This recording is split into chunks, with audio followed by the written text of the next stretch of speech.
အားလုံးပဲမင်္ဂလာပါရှင် Moonlight Story ကနေပြန်လည်ကြိုဆိုလိုက်ပါတယ် Part 10ကားတိုက်မှုကမတော်တဆမဟုတ်ဘူးစန်ဒီရဲ့စကားကြောင့်အခန်းထဲကလူတိုင်းငြိမ်သက်သွားခဲ့တယ်အောင်ခန့်ကတုံရီတဲ့အတန်နဲ့ပြန်မေးလိုက်တယ်ဘာကိုဆိုလိုတာလဲစန်ဒီကသစင်ကိုတစ်ချက်ကြည့်လိုက်တယ်သစင်ကမျက်နှာလွှဲလိုက်တယ်သစင်မပြောချင်တဲ့အမှန်တရားတစ်ခုရှိတယ်အောင်ခန့်ရဲ့နှလုံးခုန်လုံးမြန်လာခဲ့တယ်အဲ့ဒီနေ့ကသစင်ကမင်းကိုကယ်ခဲ့တာမှန်တယ်ဒါပေမဲ့အဲ့ဒါတခုတည်းမဟုတ်ဘူး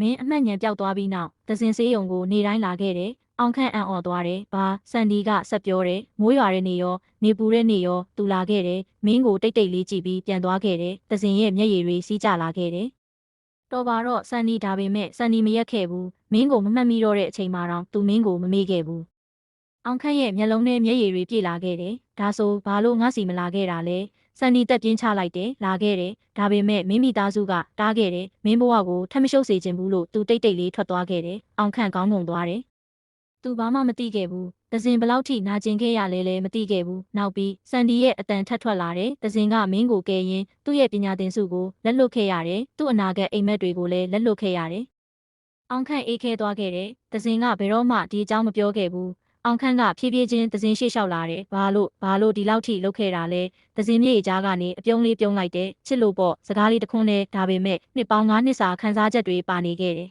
။အောင်ခန့်ကသစင်ရဲ့လက်ကိုစုပ်ကင်လိုက်တယ်။ငါမင်းကိုမေ့သွားခဲ့တယ်။ဒါပေမဲ့မင်းကငါ့ကိုဘယ်တော့မှမမေ့ခဲ့ဘူး။ဒီတခါတော့မင်းလက်ကိုဘယ်တော့မှမလွတ်တော့ဘူး။သစင်ရဲ့မျက်ရည်တွေကျလာခဲ့တယ်။ဒါပေမဲ့အဲ့ဒီမျက်ရည်တွေကဝမ်းနည်းမှုမဟုတ်တော့ဘူး။ပျော်ရွှင်မှုရဲ့မျက်ရည်တွေလအနှဲငယ်ကြပြီးနောက်မိုးရွာနေတဲ့ညတညတစ်ချိန်ကသူတို့ကွဲကွာခဲ့တဲ့နေရာမှာအောင်ခန့်ကသစင်ရဲ့လက်ကိုကင်ထားတယ်မိုးရွာတိုင်းငါမင်းကိုပိုချစ်မိတယ်သစင်ရေလိုက်တယ်ပြီးတော့နှစ်ယောက်သားမိုးရေကြတဲ့လက်ချင်းတွဲပြီးရှောက်သွားကြတော့တယ်ပြီးပါပြီ